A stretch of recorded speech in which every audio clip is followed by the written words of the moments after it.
Hey, what's going on, guys? Welcome to drboycetv.com, the home for intelligent Black people. My name is Dr. Boyce Watkins, and today we have just this really interesting topic involving a guy named Diddy. Diddy is going to have some problems. Diddy is probably ruined based on this video that was just released. And I'm not going to play the video now because I'm not here to gossip about this man's life, but I am going to talk about some things that the media will never really talk about when it comes to this topic, as well as ask some questions involving just how things got to where they are right now and what this means for him financially. So get comfortable, buckle up, seatbelt. We're going to get started on drboycetv.com right now.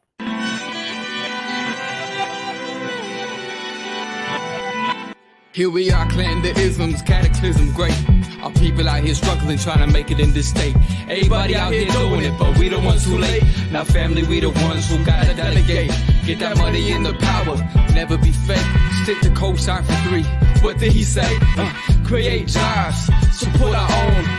Educate the same and buy back your home. Got 3 degrees, triple 10. 3 PhDs, now we on the CNN. DBTV, let's talk about negligence. Ignorance is bliss, but we can turn it to intelligence. Believe none of what you hear, half of what you see. Let's break it down here on Dr. Boyce TV. Here we are. Hey, what's going on, guys? Welcome to drboycetv.com, the home for intelligent Black people. My name is Dr. Boyce Watkins, and I wanted to hop in really quick and talk about some of these developments in the whole situation with Diddy. By the way, do me a favor. Let me know if you guys can hear me okay. Give me a quick yes if you can hear me okay. Also, give me a yes if you know about the developments with Diddy. Give me a yes if you've been following this story. Diddy he's looking pretty bad right now. It's one of those things where it just seems to me that Diddy is I don't know. I mean, this videotape just came out and CNN released it, which I was surprised to see it on CNN. And I put the video up on my Instagram. My Instagram is Dr. Boyce Finance. So if you want to jump in some interesting Black conversations, just go to Dr. Boyce Finance. That's where I put the video up. And it just looks to me like Diddy's reputation probably took one of the hardest hits that it's ever taken. I've really never thought I'd see a video like this. He's literally beating poor Cassie, beating her like an abused stepchild. And obviously there's nothing appropriate about the video. There's nothing defendable about the video. There's nothing you can say about the Diddy video that makes you say, yeah, he's innocent. Yeah, he didn't do it. And I know that there are people that are hardliners that will defend him to the end of time. And again, I don't think anybody's perfect in this world, but at the same time, it looks to me like all the little rumors and whispers that people have had about Diddy and some of his personal life have kind of come to the forefront.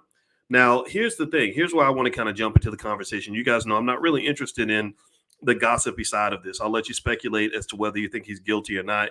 I've already given my assessment of Diddy. I told you, he's kind of this loud talking rapper guy. I call him the Black Peter Pan. And what the reason I call him the Black Peter Pan is because it was almost like he never got old. He was always sort of a kid. It was like for him, every day was 1998.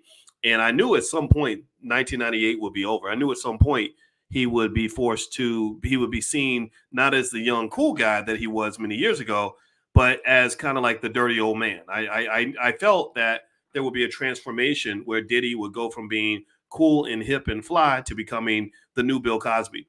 And so anyway, there's a lot to talk about with that. But and I'm actually going to do a pillow talk tonight with my wife, Dr. Alicia, who's a licensed therapist and a full professor of social work. And I can't wait to hear her perspective. But let me give you a couple of angles. I thought about the financial side of this and what this reputational damage does with Diddy. I think Black people, we have to really sort of think about the fact that we once had so many people that elevated this man as one of the great heroes of the Black community. He wasn't just involved in hip hop. He was seen as this mogul. He was seen as this Black billionaire. A lot of y'all were being influenced politically by him with that whole. Anybody remember the whole Vote or Die campaign? Anybody remember that Vote or Die? And I remember, honestly, I thought that stuff was stupid. I didn't like it. I was like, what does that even mean? Vote or die? That means, if you don't vote, we're going to kill you. If you don't vote, that means the Republicans are going to come kill you. I thought it was all a bunch of BS, mainly because I just believe Black people should have political freedom. But you're never going to have political freedom if you let these dumbass hip hop artists tell you who to vote for. I'm not telling you not to vote.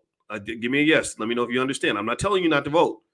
I'm not telling you who to vote for. I'm just telling you, stop letting rappers tell you what to do politically.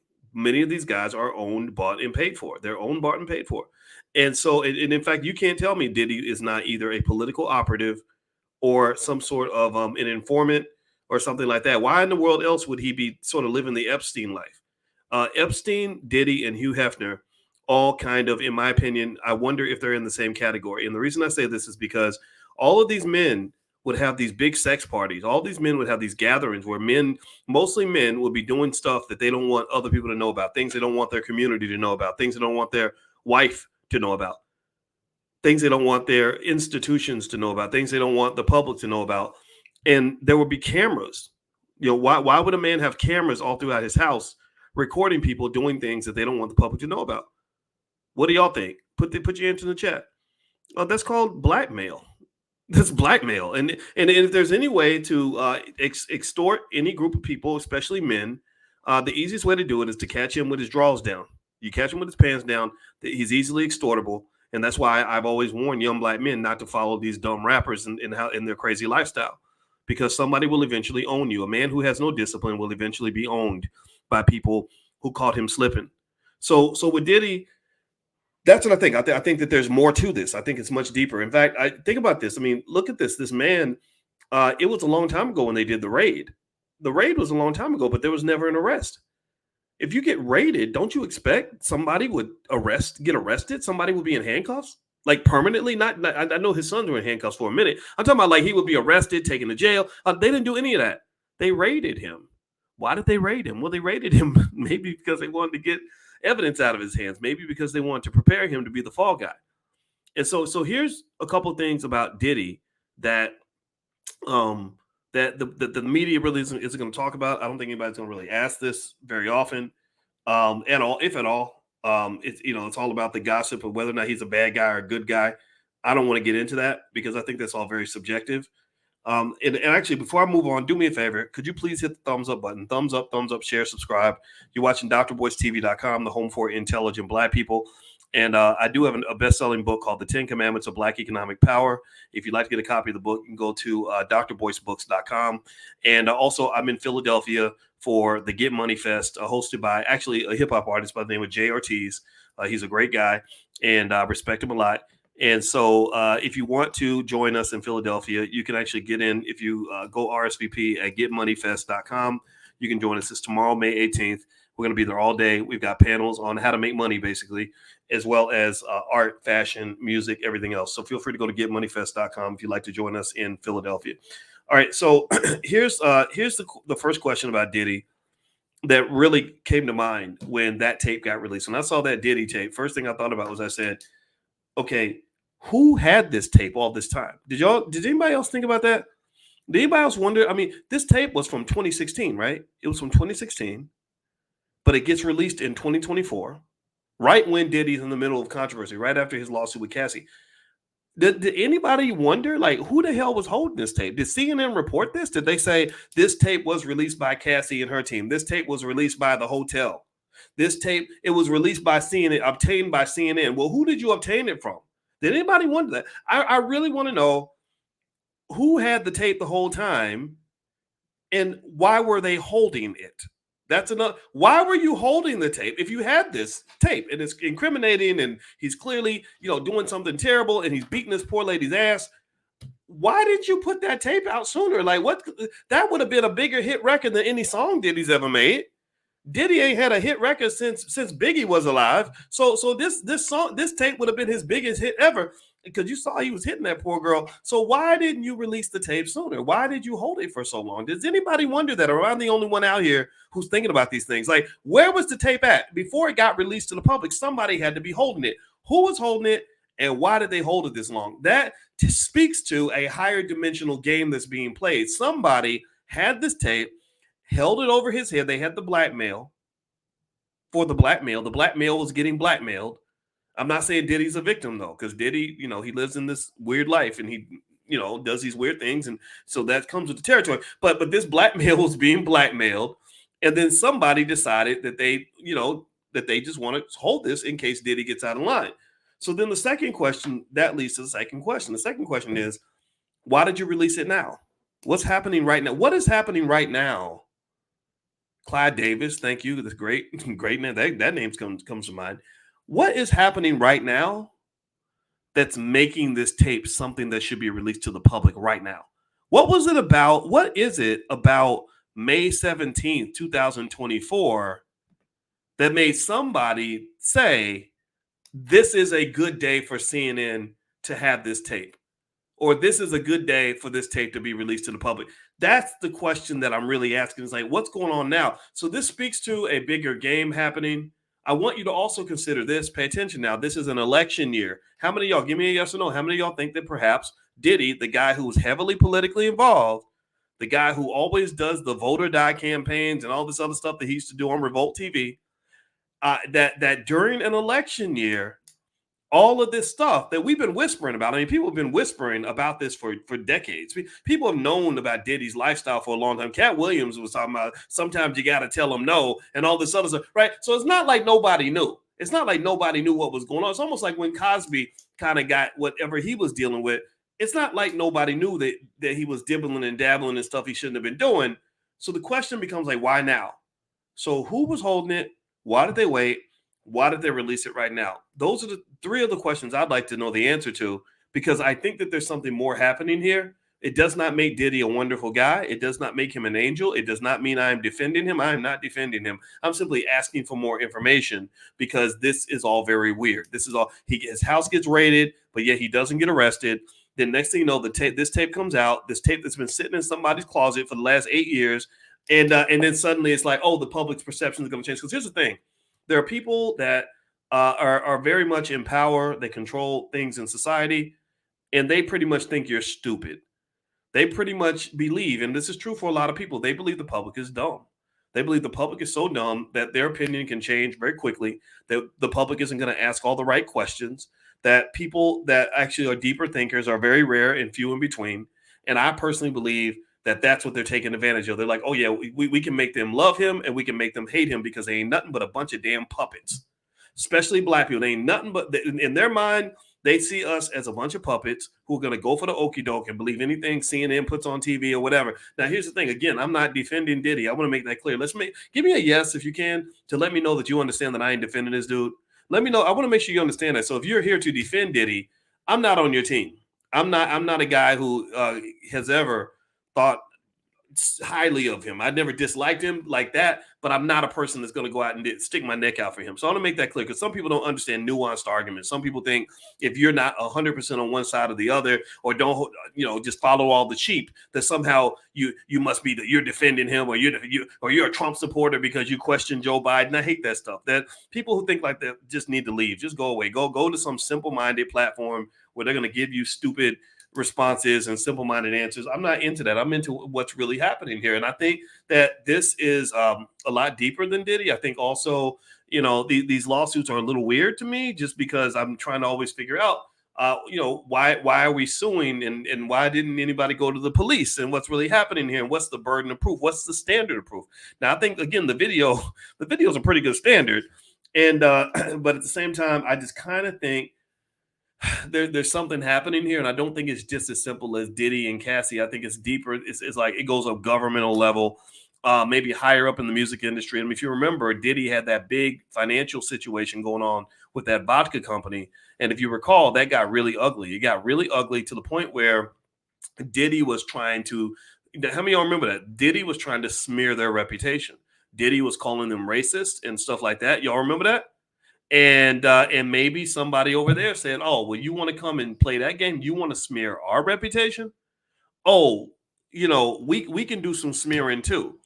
You in a glass house, man. You can't be throwing rocks from a glass house. So that makes me I wonder about that. Did he piss somebody off? Who did he piss off? Right. So long story short, I kind of think that this is interesting. I think it was long overdue. I knew it was going to happen eventually. Diddy is a guy who his brand never evolved. He never grew up, and he kind of sort of became a black billionaire, but he's not to me a guy that should be some sort of standard for black excellence. He's not black excellence. He represents, unfortunately, the effects of an undisciplined lifestyle, right? A lifestyle where anything goes, you do anything you want to anybody. And we sometimes forget in those lifestyles that chickens do come home to roost. And so Diddy put all of his wealth in jeopardy, in my opinion, by not getting his addictions, his infatuations, or whatever you want to call it, his obsessions under control. He likes sex just like every other man likes sex. But I think that when you are in that world of hip hop where they trained you, they played a game with you. They played a game with you. The people that run the record labels who are not black, the people that run the record labels, I believe they play a game with the black man. The game that they play with them is they get you to let your guard down. They get you thinking that you're untouchable. They get you to think that you can do anything and there's no accountability. They get you to think that you can go around drugging people, raping people, beating people up, having sex with everything that moves, and that there's never going to be a day where you're going to have to pay the piper for that. And I just think that any man who falls for that just has to be really careful because what'll happen is similar to what's happening to Diddy. Diddy busted his butt for 30, 40 years and made $1 billion, and they about to run through all that money. He done ran through all the women. He done ran through half the men. Now they're going to run through Diddy. They're going to have a Diddy party on his bank account. He's going to be paying everybody forever. And they've killed his ability to make money. They've killed his legacy. They've killed his generational wealth. They've destroyed his generational wealth. So I'd be curious to see how this plays out for him. I don't know how this is going to end for him. I cannot imagine that he's happy about the situation that he's in now. I really, I think also the other lesson that you can learn from this is all that glitters ain't gold. Do you know how many young people I've run to where their dream was to go work with Diddy? Do you know that? I know so many I knew a young lady that went to college in Atlanta, and I kid you not, she did not study. She made very bad grades at school. And I said, well, why aren't you studying? And you know what she said? She said, because I just came here so I can get into the music industry. I just came here because I know Diddy's going to discover me and I'm going to go to New York and end up working for Diddy. That's literally what she said. That was her plan. That was her plan. Her plan was not to go to college, work hard, get a great career. Her plan was to go to school for a while, to buy time, work at a local radio station, and wait for Diddy or Jay-Z to discover her so she could go off into New York. And I was thinking, girl, you're going to go off to New York and get somebody going to take that booty. You better watch it. You better be careful. You don't understand that you are blinded by the money. Let me know if you know what I'm talking about here. This is the thing about money. That's my thing. Money, I'm a PhD in finance, and I've studied money my whole life. And the thing about it is that sometimes people can get blinded by the money. The money can be a massive, wonderful asset that frees you and liberates you in so many ways, but money can also turn you into a slave. Money is a drug. Money can blind you to the reality of what's right in front of you. Money can make you look at a debaucherous, jacked up man and really think that he's a black leader. That's what money does. Money will make you see a situation that's clearly unhealthy for you, that's bad for your mental health, bad for your physical health, bad for your lifestyle, bad for your soul, bad for your spirit, and you'll jump right into the poison because there's a dollar bill at the bottom of it. Do y'all understand? We have this problem. These financial addictions cause us to look at people who are not good human beings, who are not safe for us, and to chase them down. Just go ask Cassie. I'm sure that there was not a single person who put a gun to Cassie's head and forced her to go date this man that was almost 40 years old and putting his dingling in everything that walked by. I don't think anybody made her do it. And I bet you that if you could build a time machine and go talk to Cassie and say, hey, girl, you might want to stay away from this situation because this won't be good for you. She would have told you to shut up and go to hell and told you about her rights and her rights as a woman. And you're interfering with my rights and you can't tell me what to do and my body, my choice. Okay, well, your body, your choice. Well, guess what? Bad things happen in this space. And because you're not conscious enough to understand that, you're going to have to pay the piper. So ain't no victims in this game for real. Ain't no real victims. Remember, there's a lot of women could have took Cassie's place, and a lot of women said no. Cat Williams said, sometimes you got to tell them no. Cat said no. I mean, I think Cassie could have said no. I'm not saying that's her fault. I'm just saying you do have the ability to say no. So, long story short, I'm going to say this. I think that the Diddy situation, I think this is just the beginning. I think it's going to lead down a real ugly path. I think it's going to cost him probably, I'm going to guess, about $300 million by the time it's done. And I would just love to ask him, like, was it worth it? Does it make sense? Is it all, did it all compute properly? because, bro, you got a lot of problems to solve, and that's my 2 cents, man. I kind of, I'm not saying I feel bad for the guy, but Lord, I'm gonna tell you, Malcolm X used to say that the white man will sell you the liquor bottle and then lock you up for being drunk. That's what he'll do. He'll tempt you. He will make you think everything's okay. He'll get you out here running around like the white boys, getting into stuff, doing all kinds of things that you know you ain't got no business doing. And then he'll turn and he'll say, "Look at that Negro over there. Look at what he's been up to. He's not a good person like the rest of us. He's debaucherous. He's bad. He's evil. But that guy that you're calling names right now, oh, he used to be your buddy though. Y'all used to kick it. He was your protege. He was your colleague. He made you $100 million, and you loved him back then. And you knew what kind of person he was. And the thing was, you tempted him into getting deeper into his addictions and his obsessions and all these other things. And I'm not saying Diddy's innocent. I'm not saying that at all. I'm saying that hip hop, unfortunately, what hip hop has become is a pathway to darkness for many of our most promising young black men. Hip hop culture is a garbage, disgusting, dastardly, fucked up culture. I'm not saying all of it's bad. I'm saying that a lot of it is.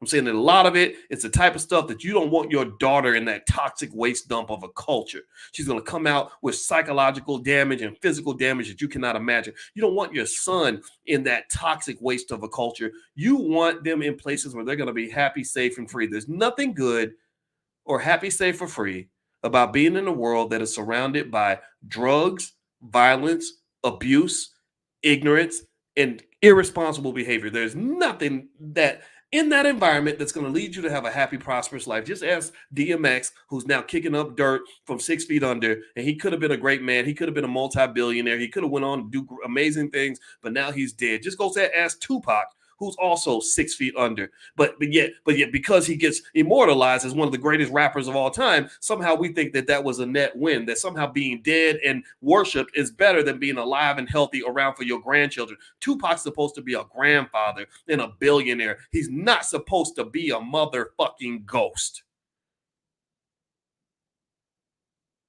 Do you understand what I'm saying? That's not what Pac was supposed to be, man. Pac was so much more than a damn rapper. But we so caught up in letting these white folks tell us what our culture is supposed to be that we literally are like, yeah, Tupac, he the greatest, he the GOAT, he did this, he did that. But he's dead, man. Give me a yes or no. How many of you would trade places with Tupac right now? If you could be idolized, but you got to drop dead right now, how many of you, give me a yes or no, how many of you would trade places with Pac? Yes or no?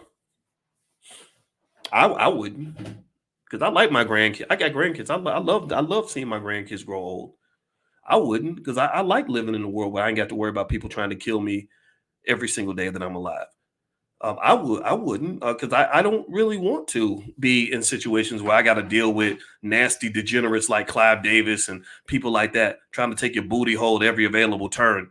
I wouldn't trade places with any of that. Even Pac. Remember y'all remember when Pac let it slip? Where he talked about he literally said something like Quincy Jones tried to, you know what to him. He said that, and then he changed his language because he kind of became more mainstream and he couldn't say that stuff anymore. He couldn't tell the truth anymore. I don't want to be in a place where I can't tell the truth. And so thank you, Karen Kelly, for your comment. She said, this is a much needed conversation. I appreciate you appreciating the conversation. I appreciate your appreciation, because at the end of the day, black folks got to have a different discussion, man. This culture, there ain't nothing nice about hip hop culture. Take it from a guy who knows rappers. I know, I told you, Kanye West called me. I did not call him. He called me last year. We talked for 12 hours. And there was nothing about that phone call or those conversations we had. We had several conversations. There was nothing about his life where I said, man, I would love to be in that life. Yeah, he was staying in the Waldorf Astoria. Probably cost him, $10,000, $20,000 a night. Yeah, he has a lot of money in this bank account.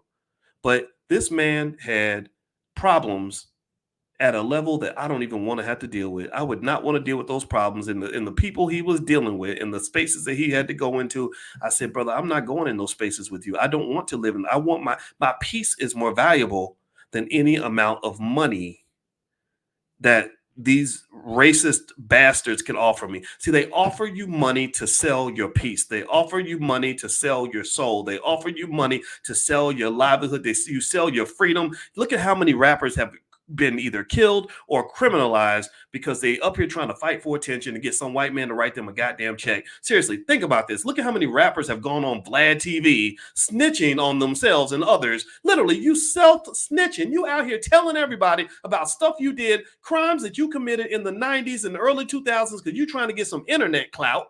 Because apparently nobody ever taught you that you're worthy even when you're not internet famous. So because you need to relive the glory days and you know that they paying good money for a Negro that'll make a fool out of himself, you literally are committing to criminal behavior that you committed in 2003. The police don't forget about the murder that you did in 2003, but you're telling Vlad TV and then they're using that against you as evidence. How dumb can you be? How did they teach you to be that stupid? You got to take lessons to be that dumb. Because I'm gonna tell you like this: if I ever, I wouldn't kill anybody, but if I ever did, y'all will never know anything about it because I'm not gonna announce it on Vlad TV. My wife would not know anything about it because I don't want her to have to carry around that information, because if she let it go, then I might have to make sure she was the next victim. I'm just kidding. I love you, baby. But still, seriously, no. So this is a little bit of Dr. Boyce advice. You don't have to pay for this. This is free. The advice is don't kill people. But if you do, keep it to yourself. Anyway, guys, I'm going to go. When I start acting weird, that's my cue to get the hell up out of here before I say something dumb. So I want to say thank you guys for listening to me. Thank you for hearing me. You don't have to agree. I just appreciate having a conversation with you, and I appreciate all of you. So one thing I want to mention as well is that if you'd like to get a copy of a free ebook that we have on our $5 a day investing plan in the Black Business School, is totally free. It'll help you have $100,000 for your kids by the time they're 20 years old. Just go to b1investing.com. This b1investing.com, and there's free stuff there that will help you to get started on your investing journey. Second of all, the Get Money Fest is hosted by Jay Ortiz. I'm going to attend that. It's going to be the 18th in Philadelphia from 12 to 6. So if you'd like to get information or RSVP, just go to getmoneyfest.com. Tickets are free. Best financial literacy training that you'll ever get. It's all about getting money, how to make money. I believe that if Black people learn how to make our own money, we don't have to go to Diddy parties to get a couple bucks.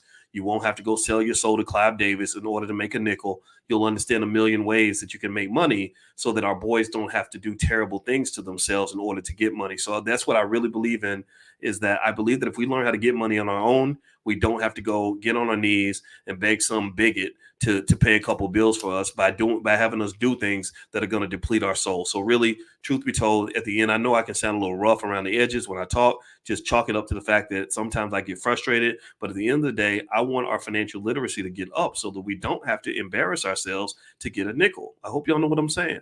Last but not least, every morning we do financial consciousness training in the Black Business School. It's 100% free. You can bring your whole family. So if you want to join us for financial consciousness training, just text the word morning to 87948. Text morning to 87948. Tomorrow morning at 10 a.m., even before the Get Money Fest, I'm going to do another training. I do this every single day, 7 days a week. And we discuss what it means to be financially conscious, financially aware. If you can't see the money, you can't be the money. If you can't see it, you'll never be it. So my goal is to help you see the money in your life so you can get wealthy. And it doesn't cost you a nickel to be there. You don't have to pay money, just pay attention. That's it. My PhD's in finance, so I do know what I'm talking about. All right, guys. So have a good night. God bless you. Thank you so much for listening. I will talk to you guys again soon. And my wife and I are going to do a pillow talk about this. My wife is a therapist and a professor of social work. I'm curious to hear what she has to say as well. Love you guys. Have a great day. God bless you. Peace.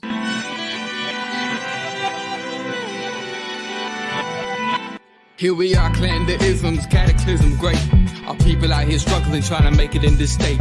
Everybody out here doing it, but we the ones who late. Now family, we the ones who gotta delegate.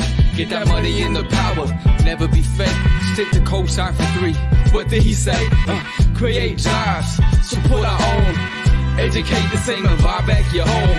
Got 3 degrees, Triple 10, 3 PhDs, now we on the CNN. DBTV, let's talk about negligence. Ignorance is bliss, but we can turn it to intelligence. Believe none of what you hear, half of what you see. Let's break it down here on Dr. Boyce TV.